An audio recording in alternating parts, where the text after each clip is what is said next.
Welcome to Audible Sportscast, your home for all things sports.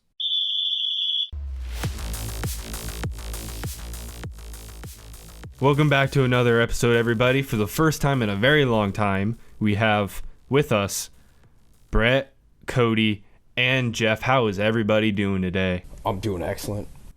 Not too bad. That's good. That's good. It's glad we're all together once again and get to talk about something we all love, and that's football. And of course, with it being football, something we love, something a lot of people love, especially, a certain quarterback who's been in the NFL for longer than pretty much I've been alive. Both of you. Tom Brady. Yeah, both. Cody and I both.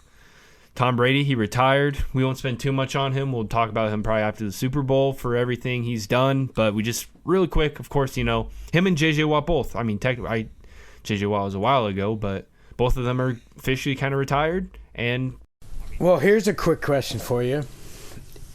J.J. Watt become an assistant for the Texans because of DeMeco Ryans' connection and his love for Houston? Maybe. I think he'd be a good coach. I think he's going to take a step back for a while. Yeah, but I think eventually he might. Yeah, I don't see him coming back till he's older.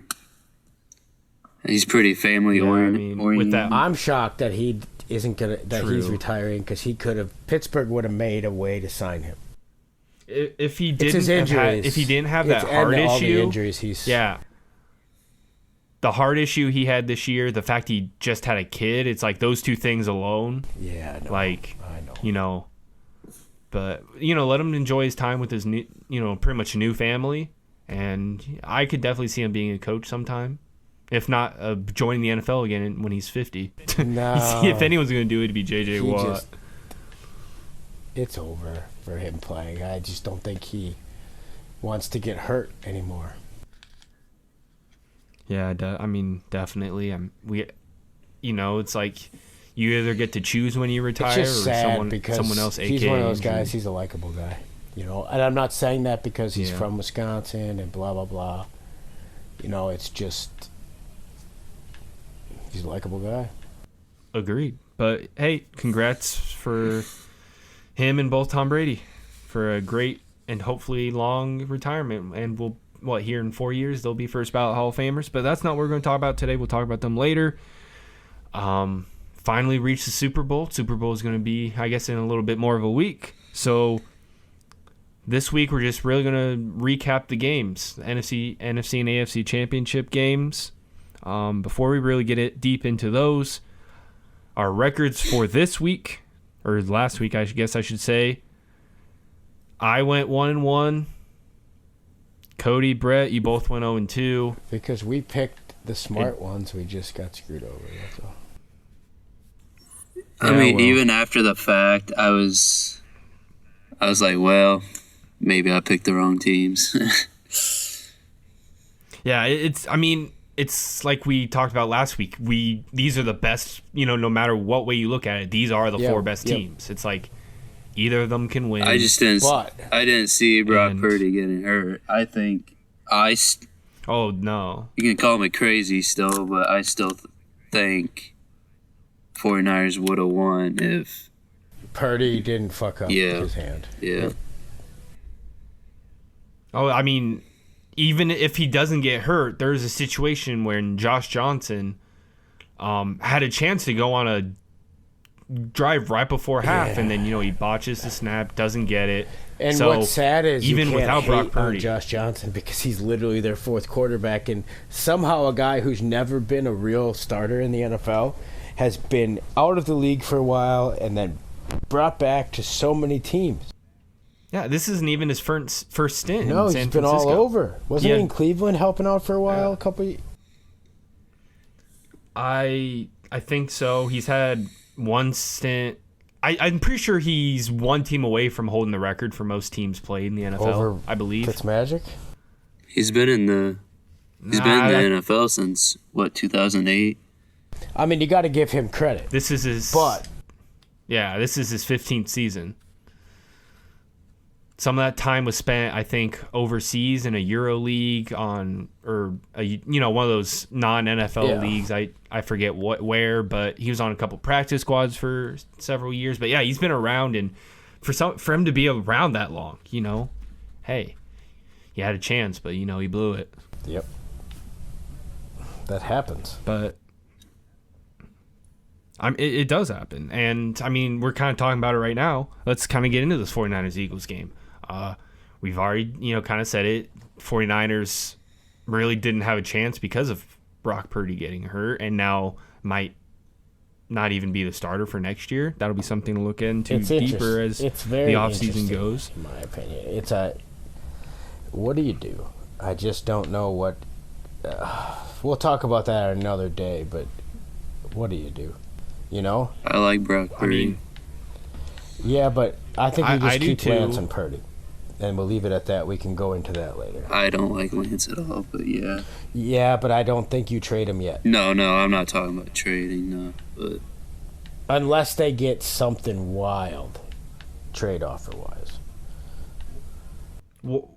Why do I feel like they're going to end up drafting like Stetson Bennett in like the 5th or 6th round, and he ends up winning the Super Bowl after winning the last 2 at Georgia, and he's like a 30-year-old rookie? I mean, I know he's not that old, but he's been getting killed all over the internet for being old. I mean, he just got arrested for public, intoxication. God, I can't talk, but that's going to kill his draft stock. He's already known as this short guy, not a lot of, literally everything people are kind of saying about Brock Purdy, everyone's saying about Stetson Bennett, and he just won 2 back-to-back national championships. Correct. So take it as you will, but it just in the back of my mind, I'm like, oh my God, are we about to have like the same thing we saw with Brock Purdy? I mean, we'll see. It's asking for a lot. I mean, Brock Purdy was like a one-of-one situation. I mean, Tom Brady, but that's still different. But we'll see. Other than really the situation with quarterbacks, I thought it wasn't that bad a game until really the second half. Even with the injuries, I thought it was still a very watchable game. I don't know if you guys agree with that. After the fumble, I was like, oh my God. Yeah, it was. I didn't really pay much attention after that. Well, by that, I mean, like, once they fumbled and Philly scored, it was hard to really. Because at that point, you're like, okay, this is an Eagles team that, like, is known for just being able to take care of business once, they kind of get that lead. Like, they're one of the best running teams in the NFL. And when you're looking at the other side, it's like they don't have a quarterback to throw the ball. Like, the defense is going to give up at some point. Those defensive calls were iffy. Yeah. I get it. A lot of them were deserving, but guess what? The other defense is doing the same thing. Like, yeah, you call what you want to. I think we need to move on. Yeah. From bad refereeing, we're just going to get the same thing in the next game. But yeah, I mean, there's not much to talk about the game. It was over. It wasn't over before it started, but what was it? The first drive, Purdy gets hurt, it pretty much was over before it started. But next game, if Bengals Chiefs, it honestly was a fun game. Throughout the whole thing. But we got to talk about how bad the refs were. Yeah, this was even worse. Yeah, I mean, going at the end of the Eagles 49ers game, I'm like, oh my God, this is it was such a horribly officiated game. Like, I hope we don't get this in the Super Bowl. Little did I know that I didn't have to wait until the Super Bowl to see horrible refereeing. Like, I'm not even going to talk about that last drive with the Chiefs. They're potentially missed holdings, potential missed block in the back. People, I guess, are still saying that the late hit out of bounds shouldn't have been a penalty. I mean, it should have been, but like. But there was a Chiefs one earlier in the game too, and they didn't call that. Yeah, that one was tough for me because there was a little bit of. I mean, yeah, there was some acting with the Mahomes one, but.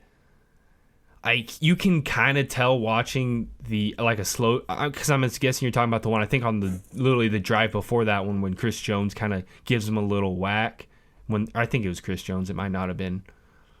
But you're talking about the roughing the passer call? The not called roughing the passer. Yeah. Like I can see how it could be called, but at the same time, it did seem like Burrow waited a half second to kind of fall, so maybe the refs, I don't know. I mean, the refs missed a lot, so who knows what the refs were thinking, to be honest. I mean, thinking about what the refs didn't know, like the retry for the third down or whatever, the fifth down, I guess, more, as it's being called on the internet when the refs had to get Mahomes into his home and State Farm Stadium, whatever it's called, arena. Yeah, I mean, it's a. Now here's a question. I mean, we're going to see how many. Is the NFL scripted? I don't believe it is. I think that's impossible. I don't think it's entirely scripted, no, but. Then here's a question, real quick, before we're getting sidetracked a lot here, in a way. But then, how is that if it's somewhat scripted? How is that any different than something like a player betting on a game? It's not at all. I mean, players betting are literally banned from the league. So how is that not okay? But then, if I'm just saying, Well, it all depends on one that you get caught. Because if I think we all can agree that Roger Goodell isn't trying to script these, but it could be someone outside. Like we've seen it in the NBA. I don't know. Goodell's a shady person.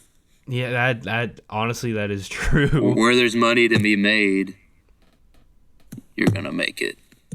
Yeah, my thing is like we've seen in the NBA that NBA is worse. Well, but there's actually been like a referee that has been tried and charged with, trying to. That is true. Yeah, there's call what games. Is that Netflix show? I don't remember. It's not important, but we're not affiliated in that Netflix situation in any way, shape, or form. I wish. I mean, hey, Netflix, give me your money. I mean, I can. Hey, everyone go watch the Jeffrey Dahmer thing. There you go, ad revenue right there. But when we're looking at the NBA scandal that was in the early 2000s, I'm blanking on the ref's name right now, Ten Donaghy or whatever. It was outside bookies that were pretty much forcing him to, call games the way they wanted them to be called. So it's like if this is happening in the NFL, which I definitely could see it happening, it is outside people, like some type of New York gangster bookies. I don't even know if those exist anymore. I'm sure they do. Those are, if anyone is trying to side this, I think it's them, because you can't have say Roger Goodell in on this and so many people kept secret. You have to have select crews be in on this, because that would be too big of something for the whole pretty much NFL to be a part of. It'd have to be something much smaller. Yeah. At least that's how I think of it. But there was a ref during the Michael Jordan era that actually got in trouble for calling regular calls on Jordan. We're way off track here, but for the simple fact that we shouldn't get into this gambling and all. Let's just move on. Well, someone doesn't like to gamble. You lose too much on the AFC Championship, Brett? I don't bet on that. That's you.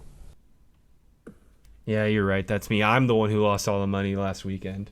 Fun. I actually didn't hit a single bet, but that's beside the point. You're right. Betting don't Don't gamble. You can gamble, but just gamble responsibly. Well, some people can. It's against the law in some states. Kind of like drink. It's kind of And like they might drink not be old responsibly. Gamble responsibly. I mean, no matter what you do, do it responsibly. That's all I got to say about that. But, I mean, other than the bad officiating, which is something I say way too much, I feel like, nowadays.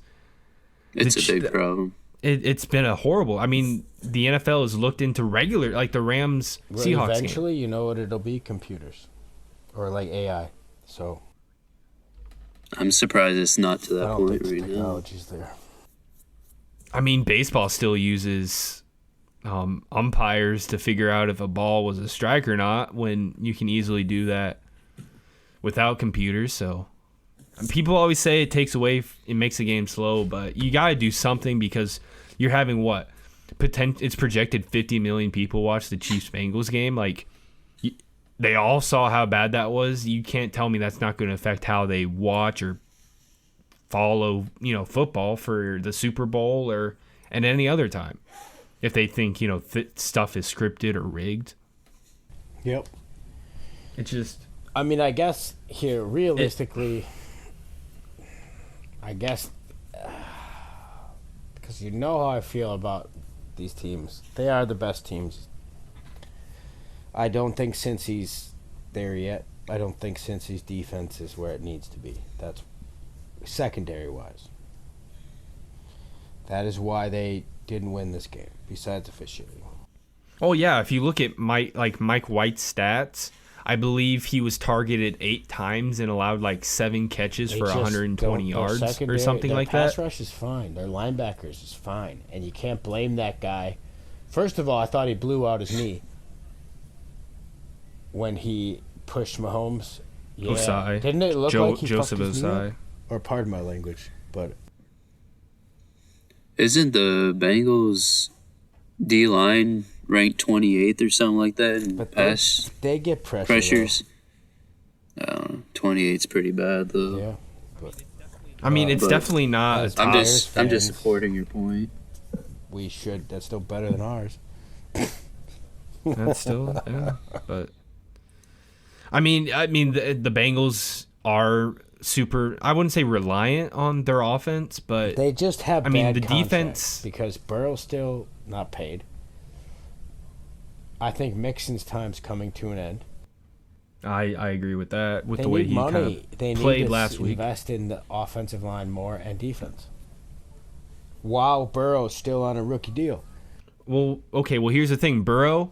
I'm gonna ask you this. I'm gonna ask both of you this. Burrow can be open to negotiate a new contract this offseason. Same with T. Higgins. I said on the other side of the ball. Hold up. They're gonna 5th-year option no matter what, but you still need to get a contract done. It's Joe freaking Burrow. On the other side of the ball, Jermaine Pratt, your starting linebacker, Jesse Bates, a top-level safety in this league, need re-signed. They need re-signed. You just talked about how you need to spend more money on the defense. Out of those Pratt's 4 guys, because you have Osai and you have what's the white dude, Logan He'll jump Wilson. In where Pratt was playing. It's easy. But that's another thing I noticed with the Bengals. They ran too much base defense against a Chiefs team you cannot run base defense against. It'll be interesting. I think, and I hate to say this, but going to the Super Bowl now, I'm going to pick the Eagles. Well, luckily for you, you don't have to make a pick until next week. We're not doing picks this week. I'm picking the Eagles. But, hey, right before we go, just to let you sink a little bit into who you should pick, going into our playoff records, we have Brett at 4-2. I'm at 7-5, and Cody, you're at 8-4. So our Super Bowl picks could really determine who has to determine more points at least for that, by the way, for the Super Bowl, because it's just so it really sets the. You get what I'm saying? Because otherwise our records are our records. But if we do, you get what I'm saying, a higher point system. Yeah, don't just be ready to pick your team next year. Give a final score. We will have our Madden game, Super Bowl, just like last year. Oh, we're gonna do that again this year? I didn't know that. You gonna just buy me Madden so I can? Has it, so we'll figure it out. Okay, whatever. We'll figure it out. But that's kind of all we got for you today. Next week will be a lot more, talking about the actual Super Bowl. This was more just to give us an excuse to talk bad about the refs, pretty much. So, make sure like, comment, subscribe, hit that bell. Before you hit that bell or after, just pour a little of your drink out for Tom Brady. Yeah, honestly, I'm sure he'll be fine. It saddened me. I'm not ready, but it had to happen at some point. So on that note, I'm ready. Yeah, it's Mahomes' time to shine to become the next Tom Brady. Different types of quarterbacks, but I think that's no. But when you're talking about accomplishments, but hey, that's it for today. Just everyone have a good weekend. Watch the Pro Bowl, whatever is going. I don't even know what's going on with football, but watch it. Oh, yay! All right, we will have a good great weekend, one for you everyone. guys next week. Take it easy. Thanks for listening to Audible Sportscast, your home for all things sports.